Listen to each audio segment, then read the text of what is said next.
Good morning friends. तो आज के वीडियो में हम बात करेंगे वन नेशन वन इलेक्शन के बारे में। साथ ही साथ हम बात करेंगे रिप्रेजेंटेटिव डेमोक्रेसी के बारे में, राइट। कि इंडिया के लिए जो रिप्रेजेंटेटिव डेमोक्रेसी है, इस सर्कमस्टांसेस में क्या वन नेशन वन इलेक्शन को इम्प्लीमेंट करना चाहिए या नहीं करना चाहिए। साथ ही साथ हम बात करेंगे कि डायरेक्ट डेमोक्रेसी क्या एक बेटर ऑप्शन हो सकता है क्या, अगर हाँ तो क्यों, नहीं तो क्यों नहीं, राइट।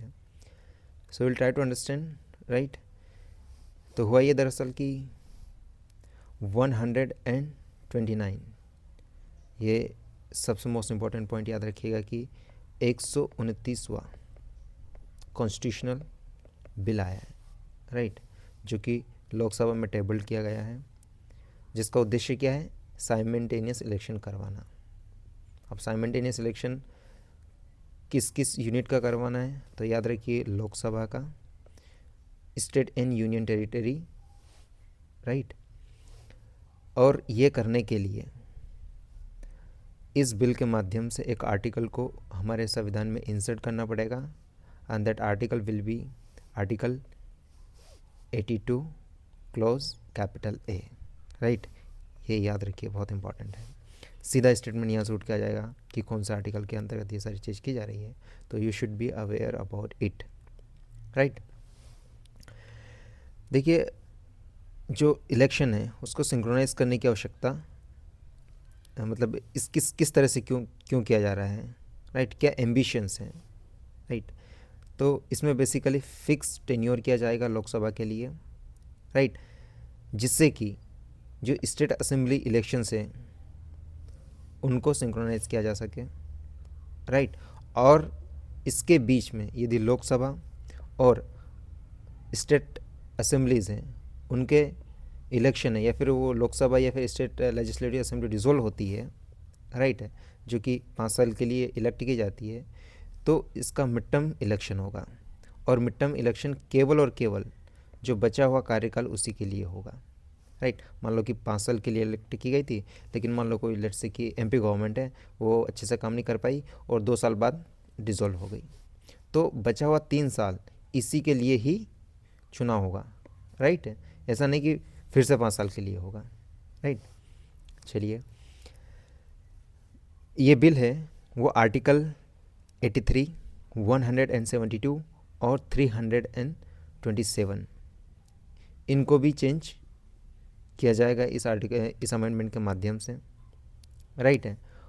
और ये साइमल्टेनियस इलेक्शन है, ये कब से लागू होने की संभावना है, तो 2029 का जो जनरल इलेक्शन होगा उसके बाद, राइट। इसका मतलब ये है कि जो साइमल्टेनियस इलेक्शन है उसकी शुरुआत भारत में कब हो सकती है, हो सकती है 2034 का इलेक्शन होगा उसमें, राइट।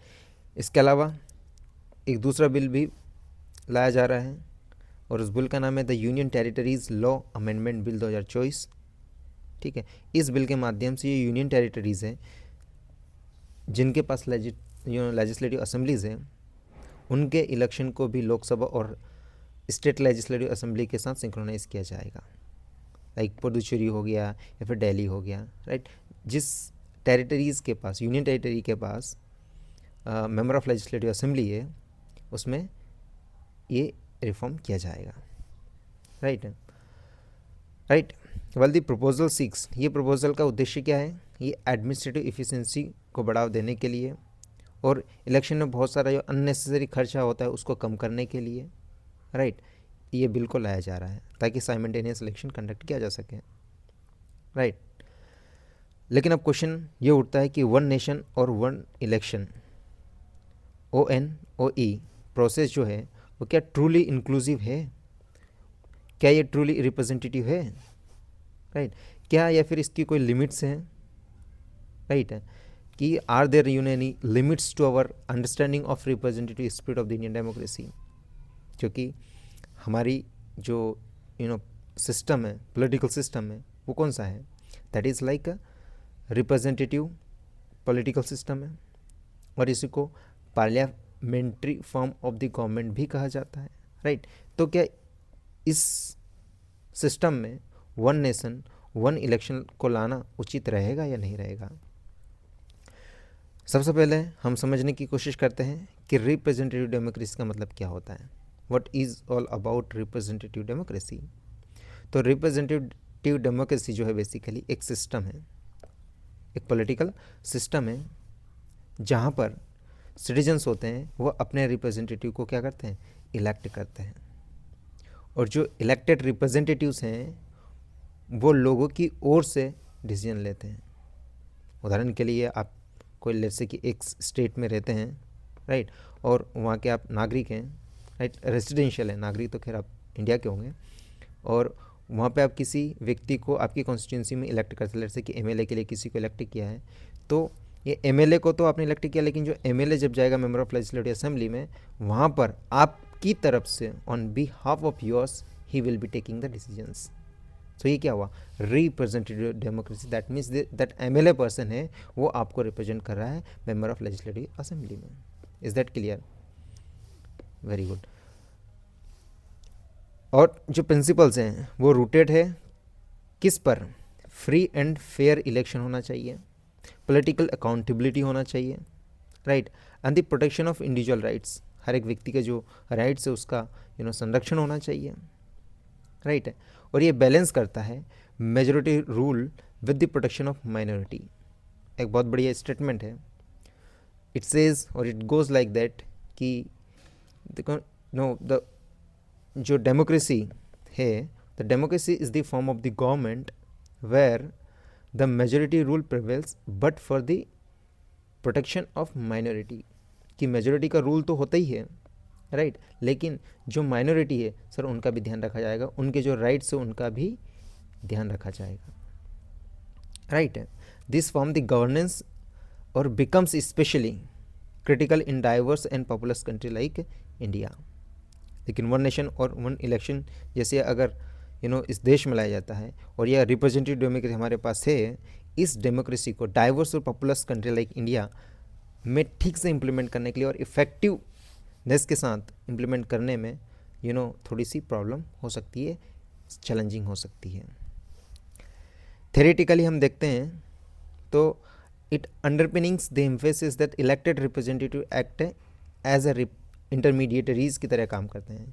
लाइक एमएलए वो इंटरमीडिएटरीज के तरह काम करते हैं। कैसे? लाइक ये सिटीज़न है, ये एमएलए भाई साहब है ना, चाचा हमारा विधायक है, और इसके बाद ये मेंबर ऑफ लेजिस्लेटिव असेंबली है। तो आपकी बात इस व्यक्ति के माध्यम से लेजिस्लेटिव असेंबली में की जाती है और फिर जो भी है नियम कानून कायदे बनाए जाते हैं। समझ में आई बात? तो ये व्यक्ति क्या होगा, एक तरह से काइंड ऑफ लाइक ब्रिज की तरह काम कर रहा है। He is the intermediate, right.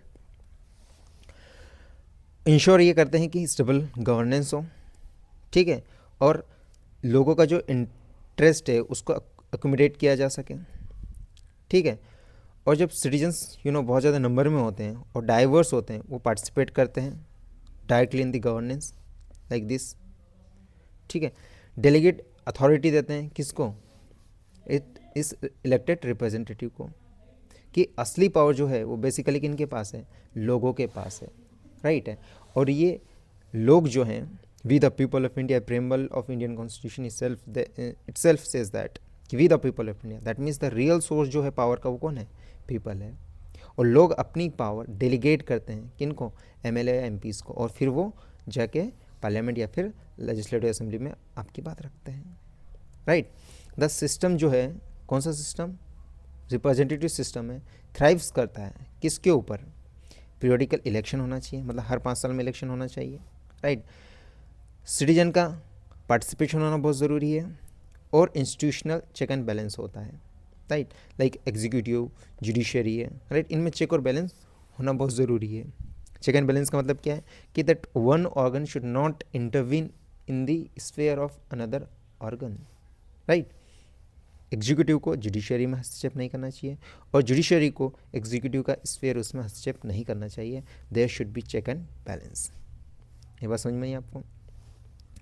Despite theoretically merits वगैरह होने के बावजूद भी रिप्रेजेंटेटिव डेमोक्रेसी है वो कुछ चैलेंजेस को फेस करती है इन प्रैक्टिकल अगर देखते हैं तो अपन, राइट।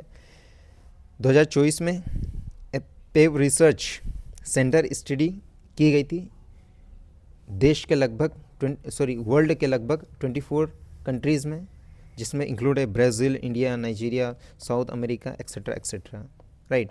और इस रिपोर्ट ने ये बताया कि डिसइल्यूजन है किसके साथ, विद द रिप्रेजेंटेटिव डेमोक्रेसी के साथ, राइट, इस सिस्टम के साथ, राइट।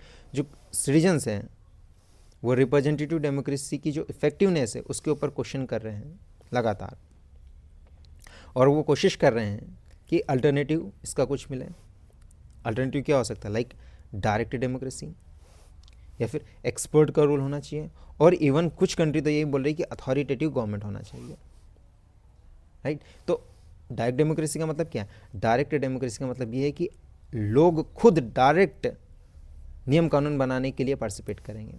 अभी इंडिया में क्या होता है कि लोग पार्टिसिपेट करते हैं इलेक्शन में, लेकिन जो रिप्रेजेंटेटिव होता है वो पार्लियामेंट या फिर मेंबर ऑफ लेजिस्लेटिव असेंबली में जाता है, फिर इसके बाद में डिसीजन लिए जाते हैं, राइट। लेकिन डायरेक्ट डेमोक्रेसी में लोग ही पार्टिसिपेट करते हैं डायरेक्ट, और वही नियम कानून बनाते हैं। क्या इंडिया में इस तरह का कोई सिस्टम एग्जिस्ट करता है?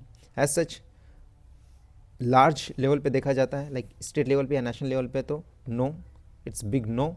बट हाँ, फॉर एग्जांपल अगर हम पंचायत लेवल पे देखते हैं, और पंचायत पे स्पेशली देखते हैं ग्राम सभा में, तो ग्राम सभा is a kind of direct democracy, क्योंकि इसमें लोग पार्टिसिपेट करते हैं और किसी विषय को लेकर एक रेजोल्यूशन पास किया जाता है।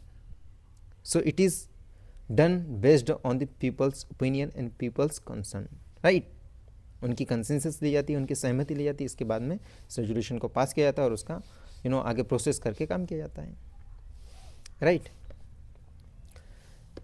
Very good. आगे चलते हुए समझने की कोशिश करते हैं कि जो रिपोर्ट आई उसमें से 13 कंट्री थी, उन्होंने सपोर्ट किया एक स्ट्रॉन्ग लीडर की, बाईपास ऑफ द पार्लियामेंट, कि एक स्ट्रॉन्ग लीडर होना चाहिए और जो पार्लियामेंट्री सिस्टम है उसको क्या करना चाहिए, बाईपास कर देना चाहिए।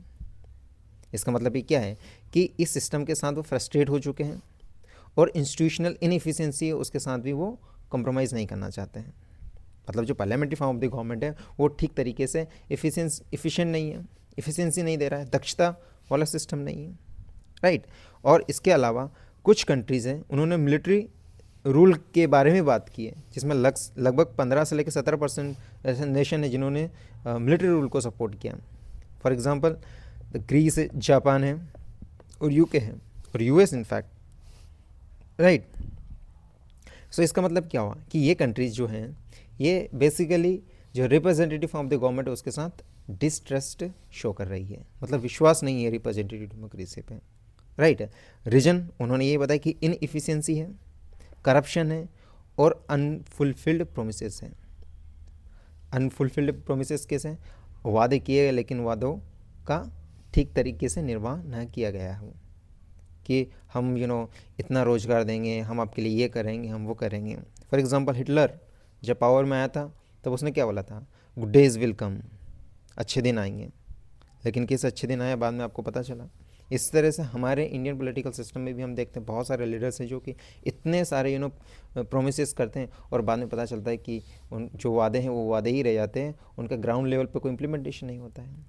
तो इसके कारण लोगों के अंदर एक तरह से डिससेटिस्फैक्शन आता है, डिसट्रस्ट आता है इस पॉलिटिकल सिस्टम को लेकर, राइट। जयप्रकाश नारायण जी जो कि one of the freedom fighters I would say, और बहुत ही ग्रेट पर्सनालिटी में से एक है, वो क्रिटिक है रिप्रेजेंटेटिव डेमोक्रेसी के, राइट। मतलब उसकी आलोचना करते हैं। क्यों करते हैं वो बताते हैं कि देखो, पहली बात तो ये याद रखना कि भाई रिप्रेजेंटेटिव डेमोक्रेसी है, उसकी आलोचना करना कोई नया आइडिया नहीं है।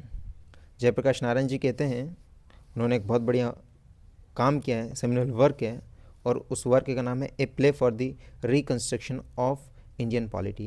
ये क्वेश्चन सीधा पीटी में आ सकता है और पूछेंगे कि भाई साहब ये बुक किसके द्वारा लिखी गई है, a play for the reconstruction of Indian polity, right. In the year of 1959 में ये बुक लिखी गई है बाय दी जयप्रकाश नारायण जी। वो ऑफर्ड करते हैं एक deep critique related to the parliamentary democracy. इसमें वो पार्लियामेंट्री डेमोक्रेसी की बहुत आलोचना करते हैं। जेपी जी साहब आर्ग्यू करते हैं कि reliance on the individuals voting creates a atomised society, एक ऑटोमाइज सोसाइटी बना देते हैं, राइट, जहाँ पर fragmented and partisans politics overshadowed the collective national interest है। वो इसलिए बोलना चाहते हैं कि जो फ्रेगमेंटेड सोसाइटी है, मान लो कि कोई क्लास के ऊपर, कास्ट के ऊपर, लेबर के ऊपर बटी हुई सोसाइटी है, और एक पार्टीसन पॉलिटिक्स है, लाइक कास्ट बेस्ड पॉलिटिक्स है, वो ओवरशेडो कर देती है नेशनल इंटरेस्ट को। मतलब जो रीजनल एस्पिरेशंस है या फिर कास्ट वाले लोग हैं, उन्हीं के इंटरेस्ट को ध्यान में रखकर पॉलिटिक्स की जाती है, लेकिन जो नेशनल इंटरेस्ट है उसको दरकिनार कर दिया जाता है। जेपी साहब ये हाईलाइटेड करते हैं following the defects in the representative form the democracy. पहला तो कि risk of the minority government, अगर कोई गवर्नमेंट है वो माइनॉरिटी में आई है तो उसके साथ रिस्क रहेगा। और multi party system like India में वो ये वार्न करते हैं कि पार्लियामेंट्री डेमोक्रेसी रिस्क करती है, कैसे कि अनस्टेबल होगी वो, ठीक है, मेजोरिटी नहीं तो डेफिनेटली गवर्नमेंट नहीं बना पाएंगे, ठीक है, और अनरिप्रेजेंटेटिव गवर्नमेंट बन सकती है।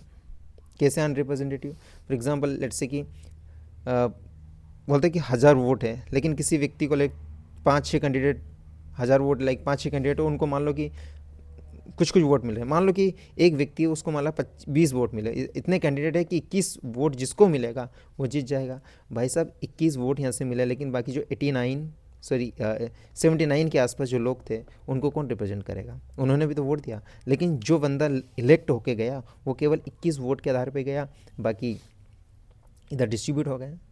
तो it is a kind of unrepresentative government हो जाती है, राइट है। तो इसके लिए भी वो कंसर्न है। उन्होंने कुछ पॉइंट्स बताया। पहला कि क्यों जो रिप्रेजेंटेटिव डेमोक्रेसी वो ठीक ठाक नहीं है। उन्होंने बताया पॉपुलिज्म, कि यार इतनी सारी जनसंख्या है, राइट। जेपी साहब हाईलाइट इस बात को भी करते हैं कि पॉलिटिकल पार्टीज जो होती है वो मैनिपुलेट करती है पब्लिक ओपिनियन को, राइट। लोगों की जो सोच है, उनकी बातचीत है, उनकी समझने की शक्ति है, उसको मैनिपुलेट करते हैं, राइट। कैसे करते हैं वो? कि आधा सच बताते हैं और खाली वादे करते हैं, राइट, और डिसिसिव रिटोरिक्स देते हैं। डिविसिव रिटोरिक्स का मतलब क्या होता है? लाइक जुमला, जिसको बोलते हैं रिटोरिक्स मीन्स जुमला, राइट, कि हम ऐसा कर देंगे, हम वैसा कर देंगे, और ऐसा होगा और वैसा होगा, हम 20 लाख जॉब दे देंगे, हम 20,000 रुपये आपके खाते में डाल देंगे, राइट। इस तरह की बातें कोई अगर पॉलिटिकल लीडर करता है तो उसको बोलते हैं रिटोरिक्स बनाना, राइट, पॉलिटिकल साइंस की भाषा में। दूसरा पॉइंट ये बोलते हैं वो कि क्यों रिप्रेजेंटेटिव डेमोक्रेसी है वो ठीक ठाक नहीं है, राइट। वो दूसरा पॉइंट ये बताते हैं कि देखिए द कॉन्सेंट्रेशन ऑफ पावर का कंसंट्रेशन हो जाएगा, ठीक है। Parliamentary democracy according to JP साहब वो ये बोलना चाहते हैं कि concentration of power in the state, जहाँ पे इंटरमीडिएटरी इंस्टीट्यूशन है बिटवीन द सिटीजन और नेशनल गवर्नमेंट, उनको वीक किया जाएगा। तीसरा वो ये बताते हैं कि जब लगातार इलेक्शन होता है वो बहुत ज़्यादा क्या होता है, इलेक्शन अगर हो रहा है लगातार तो डेफिनेटली कॉस्ट आएगी। अगर कॉस्ट आ रही तो क्या होगा भाई साहब, लोगों का पैसा ही तो है जो कि इन्वेस्ट उसका मिसयूज़ हो जाएगा, राइट, जो कि मनी का बहुत ज़्यादा गेम हो जाएगा वहाँ पे, ठीक है। और जो लार्ज ऑर्गेनाइजेशन वगैरह वो भी इसमें इन्वॉल्व रहेगी और डेफिनेटली पैसे का ज़्यादा वेस्टेज होगा, राइट। इसके अलावा इसमें यह होगा कि जैसा जेपी साहब यही बोलते हैं कि रिफॉर्म करने की आवश्यकता है, करना चाहिए, ठीक है, ताकि डेमोक्रेसी को स्ट्रेंथन किया जा सके, राइट। उनकी कंसर्न रेजोनेट करती है आज की जो डिबेट है, कौन सा, one nation and one election के लिए उनका डिबेट जो है वो इम्पॉर्टेंट हो सकता है, right, and its implication for the democratic representation, right, for a reform as a significant as the one nation and one election.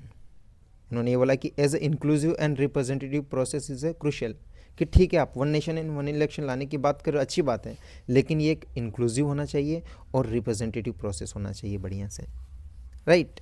In representative democracy public opinion shape the policy.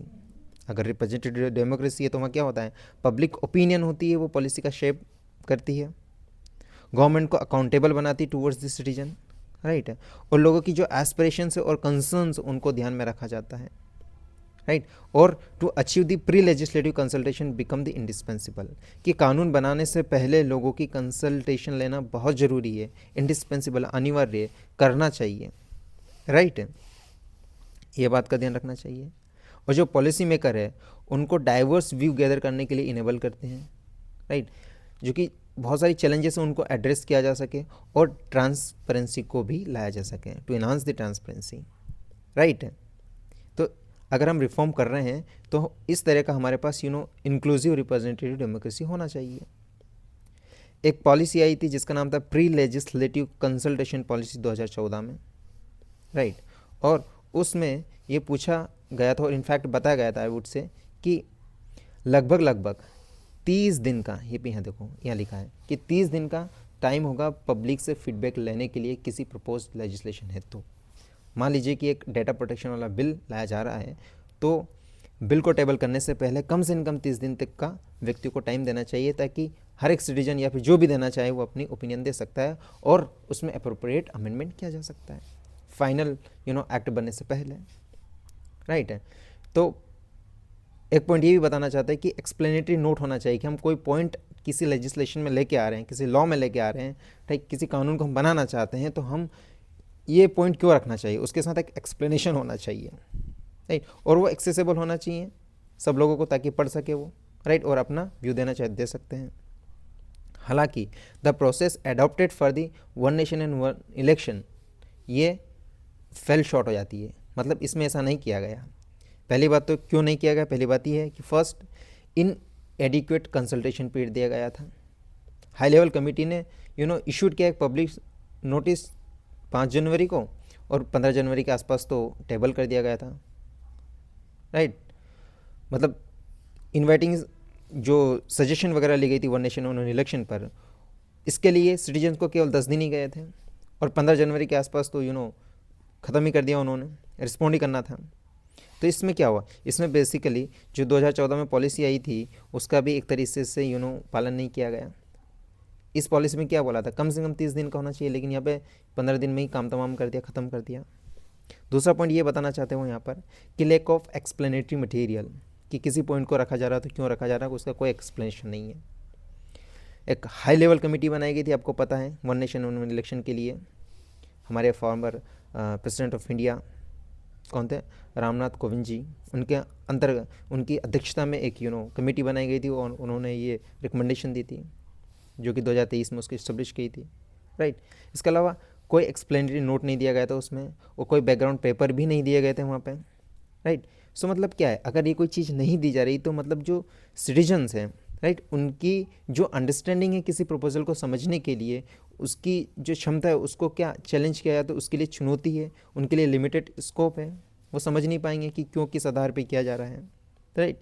तीसरी बात वो ये कहना चाह रहे हैं कि वो इस तरह के, जब अगर कंसल्टेशन भी लिया जा रहा है सिटीजन का, तो इस तरह के क्वेश्चंस फ्रेम किए जाते हैं, राइट, जिसमें यस और नो देना है, जिससे ये पता चलता है कि मैटर जो है वो ऑलरेडी सेटल है, मतलब कि हाँ भाई one nation one election implement करना है, बस एक फॉर्मेलिटी है, उसको कंप्लीट करना है, that's it, right.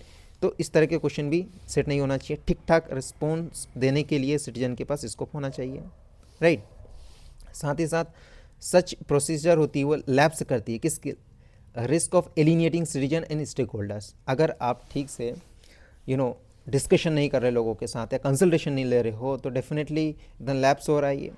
For example farm bill आया था, फार्मर्स के साथ या फिर जो भी स्टेक होल्डर्स थे उनके साथ ठीक ठाक से डिस्कशन नहीं हुआ, तो अंततः क्या करना पड़ा, गवर्नमेंट को वापस लेना पड़ा। इतना भयंकर तरीके से प्रोटेस्ट हुआ और धन जन की हानि हुई, तो अंततः उनको गवर्नमेंट को वापस लेना पड़ा। तो इसीलिए जयप्रकाश जी नारायण और वो इस पॉइंट को यहाँ पे हाईलाइट करना चाहते हैं कि अगर ला रहे हो वन नेशन वन इलेक्शन तो भाई ठीक ठाक कंसल्टेशन होना बहुत ज़रूरी है, राइट, ताकि लोगों के जो विश्वास है उसके साथ हम खिलवाड़ ना करें, राइट। और इस रिफॉर्म को हम ठीक तरीके से इम्प्लीमेंट कर पाएँ तो उनका विश्वास जितना बहुत ज़रूरी है। Specially diverse country like India, वहाँ पे पब्लिक इंगेजमेंट तो बहुत ही ज़्यादा इंपॉर्टेंट हो जाता है, राइट। क्यों हो जाता है, क्योंकि जो हमारी पॉलिसी है that should be reflected by the various perspective of the representative people, right. हमारे जो लोग हैं उनके जो पर्सपेक्टिव है उनकी सहमति होना बहुत ज़रूरी है, नहीं तो अगेन प्रॉब्लम होगी, राइट। इसके बाद में इम्प्लीकेशन देखो फॉर द रिप्रेजेंटेटिव डेमोक्रेसी के लिए कि जो बिल है वो क्रिटिकल क्वेश्चन करते हैं, जो one nation one election bill है वो क्रिटिकल क्वेश्चन करते हैं about the representative nature of the Indian democracy के बारे में। पहला केस है कि सेंट्रलाइजेशन वर्सेस फेडरलिज्म। अब कैसे क्वेश्चन हो रहा है कि भाई देखिए, आप इलेक्शन है उसको सिंक्रोनाइज कर रहे हो, मतलब एक साथ कंडक्ट करवाने की बात कर रहे हो, तो इसमें ये होगा कि सेंट्रलाइजेशन ऑफ पावर हो जाएगा, राइट। और पोटेंशियली ये होगा कि जो फेडरल की स्प्रिट है, फेडरल का मतलब क्या होता है, एक या एक से ज़्यादा यूनिट, मान लो एक यूनिट, अभी इंडिया में देखते तो नेशनल लेवल पे एक यूनिट है, फिर स्टेट लेवल पे, लाइक गवर्नमेंट लेवल नीचे चले जाओ लोकल गवर्नमेंट पे लग जाती है, ये यूनिट है, इसको बोलते हैं federal structure of the political system. तो जो फेडरल स्प्रिट है उसके साथ कॉम्प्रोमाइज़ होगा, राइट। और जो स्टेट स्पेसिफिक इश्यूज़ हैं वो ओवरशेडो कर दिए जाएंगे बाय द नेशनल नैरेटिव्स के द्वारा, कि स्टेट का जो कंसर्न उसको तो हटा ही दिया जाएगा, भाई नेशनल के लिए ज़्यादा इंपॉर्टेंट उनको ही डिस्कशन के लिए लिया जाएगा। अगला पॉइंट ये बताना चाहते हैं वो कि इंक्लूसिविटी और पार्टिसिपेशन से भी कहीं ना कहीं कॉम्प्रोमाइज़ किया जाएगा। कैसे कि उन्होंने बोला भाई कर्टेलिंग द कंसल्टेशन, आप कंसल्टेशन ही नहीं कर रहे हो तो जो रिफॉर्म है उसको रशिंग कर दिया जाएगा, राइट। गवर्नमेंट की जो रिस्क है वो sidelining the citizens voice, weakening the democratic inclusivity, लोगों की आवाज़ को ही नहीं सुना जा रहा है और वन नेशन वन इलेक्शन को आप लाने की कोशिश कर रहे हो, तो एक तरह से लोगों की बात है उसको ही दबाया जा रहा है, उनकी वॉइस को ही ख़त्म किया जा रहा है। इसका मतलब क्या है, जो डेमोक्रेटिक इंक्लूसिविटी है उसको नेगलेक्ट किया जा रहा है। थर्ड पॉइंट कि इलेक्टोरल अकाउंटेबिलिटी होना बहुत ज़रूरी है, कि बार बार इलेक्शन होना, राइट, जो कि रिसोर्स इंटेंसिव है, ठीक है। Enhance accountability by the enabling voter to evaluate the governments regularly, कि भाई वन नेशन वन इलेक्शन ले आए तो एक बार इलेक्शन हो गया ख़त्म, बात टाटा बाय बाय ख़त्म, राइट। लेकिन अगर बार बार इलेक्शन होता है तो लोगों के पास बार बार ये पावर आती है कि भाई हम गवर्नमेंट को अकाउंटेबल ठहरा सकें, कि मेंबर ऑफ लेजिस्लेटिव असेंबली के लिए अलग से इलेक्शन हो रहा है तो भाई साहब हम एमएलए को अपने समस्या के अकॉर्डिंग, हमारी समझ के अकॉर्डिंग चूज़ करेंगे। अगर एमपी के लिए इलेक्शन हो रहा है लोकसभा के लिए तो हमारी समझ के अकॉर्डिंग हम उस व्यक्ति को चूज़ करेंगे, राइट, इलेक्ट करेंगे, राइट। सो अगर साइमल्टेनियस इलेक्शन लाया जाता है तो ये जो पावर है लोगों के हाथ में उसको डाइल्यूट किया जा सकता है और अकाउंटेबिलिटी उसके साथ कॉम्प्रोमाइज़ किया जा सकता है। इंडिया की जो डेमोक्रेटिक जो फैब्रिक है, राइट, वो थ्राइव करती है सिटीजन के पार्टिसिपेशन के ऊपर। तो लोगों का पार्टिसिपेशन होना बहुत ज़रूरी है, उनकी इंक्लूसिविटी होना बहुत ज़रूरी है और सिस्टम को अकाउंटेबल होना बहुत ज़रूरी है। रिफॉर्म जैसे कि वन नेशन वन इलेक्शन, ये इफ़िशियंसी की तो बात करते हैं, बट ये प्रिंसिपल है, इसके साथ कॉम्प्रोमाइज़ नहीं करना चाहिए। कौन से प्रिंसिपल है, जैसे सिटीजन पार्टिसिपेशन है, इंक्लूसिविटी है, अकाउंटेबिलिटी है, ट्रांसपेरेंसी, ये प्रिंसिपल के साथ कॉम्प्रोमाइज़ नहीं होना चाहिए वन नेशन वन इलेक्शन को इम्प्लीमेंट किया जाता है तो, राइट। तो ये आर्टिकल में यही बात की गई थी कि भाई ये सारे प्रिंसिपल को ध्यान में रखकर ही अगर वन नेशन वन इलेक्शन को लाया जाता है तो हमारी डेमोक्रेसी के लिए ठीक ठाक होगा, बढ़िया होगा, और हमारी जो रिप्रेजेंटेटिव डेमोक्रेसी है वो बहुत बढ़िया तरीके से स्ट्रेंथन होगी लेटर एंड स्प्रिट।